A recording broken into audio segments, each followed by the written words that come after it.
Okay, so picture this. It's the turn of the 20th century, and America is just boiling over. We're talking explosive change, intense conflict, and some really big ideas. This was the progressive era. It was a time when millions of people just looked around and said, you know what? We can do better. We have to do better. And man, was it an era of contradictions. I mean, on one hand, you've got these passionate activists, right? Women organizing, marching, demanding a real voice in their government. But then on the other hand, you have this incredibly grim reality for millions of people, including little kids, forced to work these crazy long, dangerous hours in factories and mines. It's this clash, this tension between the dream of progress and the tough reality on the ground that really defines this whole period. So you gotta ask, how did things get to this boiling point? Well, to really get why there was such a powerful push for change, we've got to understand the sheer scale of the problems people were up against. This was, no joke, an age of extremes. Think of it like this. America was basically living through a tale of two countries. For the lucky few, right, this was the Gilded Age. Unbelievable wealth, incredible new technologies. But for almost everyone else, it meant living in these crowded, corrupt cities, working in totally unsafe conditions, and just feeling this growing sense that the whole system was, rigged against them. And here's where things start to shift.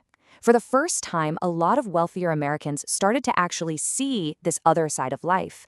And that's thanks to journalists like Jacob Riis. His photos and his writing about life in the tenements of New York City, they were just shocking to people. He pulled back the curtain on a reality that once you saw it in the paper, you just couldn't unsee it. You couldn't ignore it anymore. And that idea, the power of just showing people what's really going on, that leads us right into our next point. Because it wasn't just Riis. A whole new generation of journalists started digging deep into the country's biggest problems, and they used the power of the pen to basically fuel a revolution. So these journalists, they got this famous nickname, muckrakers. And fun fact, it was actually President Teddy Roosevelt who came up with it. And he didn't exactly mean it as a compliment.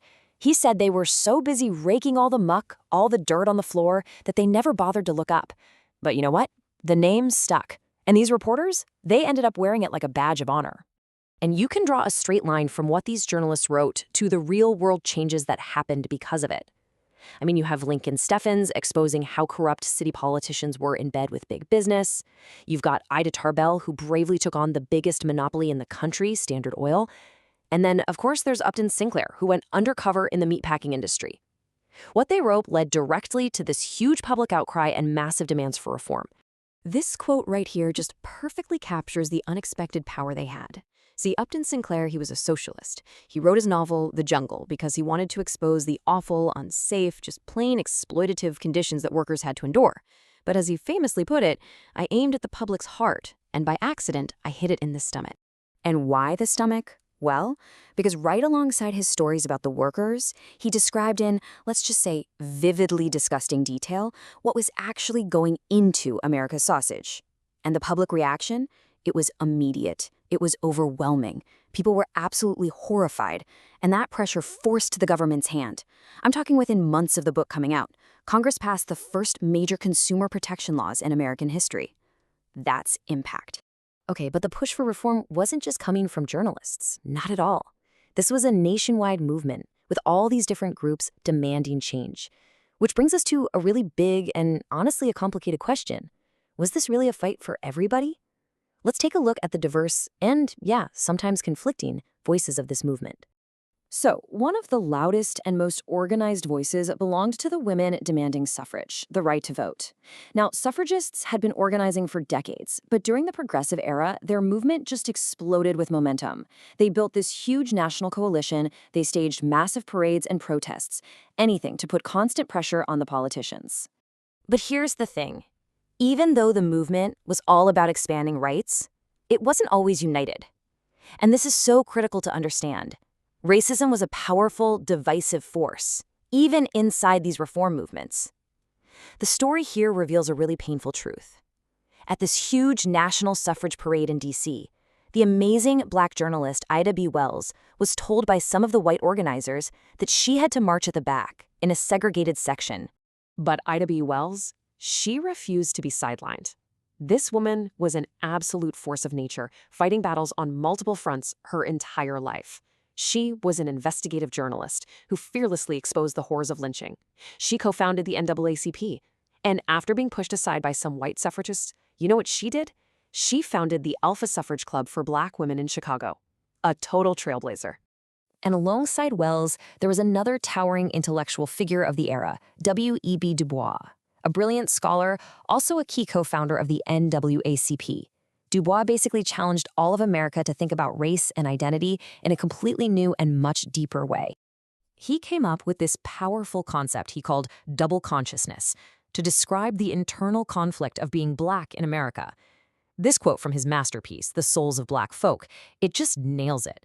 It's this feeling of always looking at yourself through the eyes of others, through a society that often looks at you with either contempt or pity. That struggle, that defined the experience for millions of Black Americans.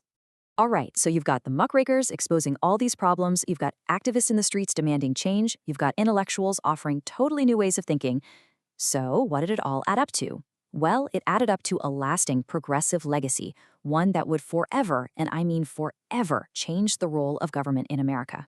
And this cartoon, it just perfectly captures the new attitude down in Washington. Presidents, and most famously Teddy Roosevelt, they really embraced the spirit of reform.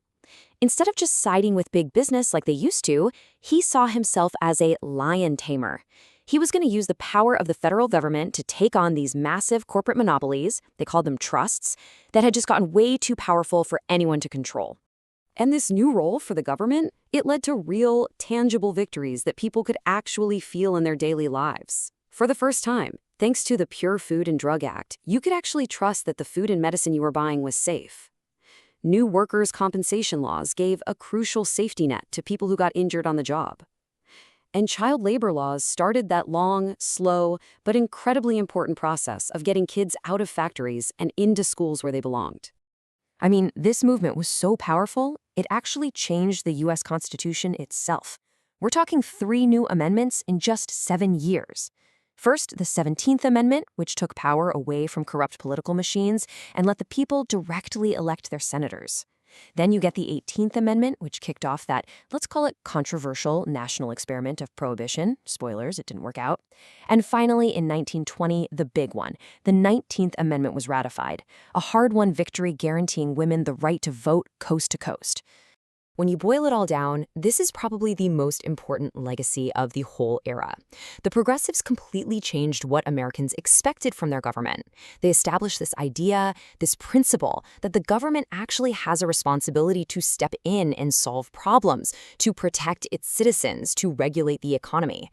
And that idea, that's a legacy we are still debating and still living with every single day. And that really just leaves us with a final thought.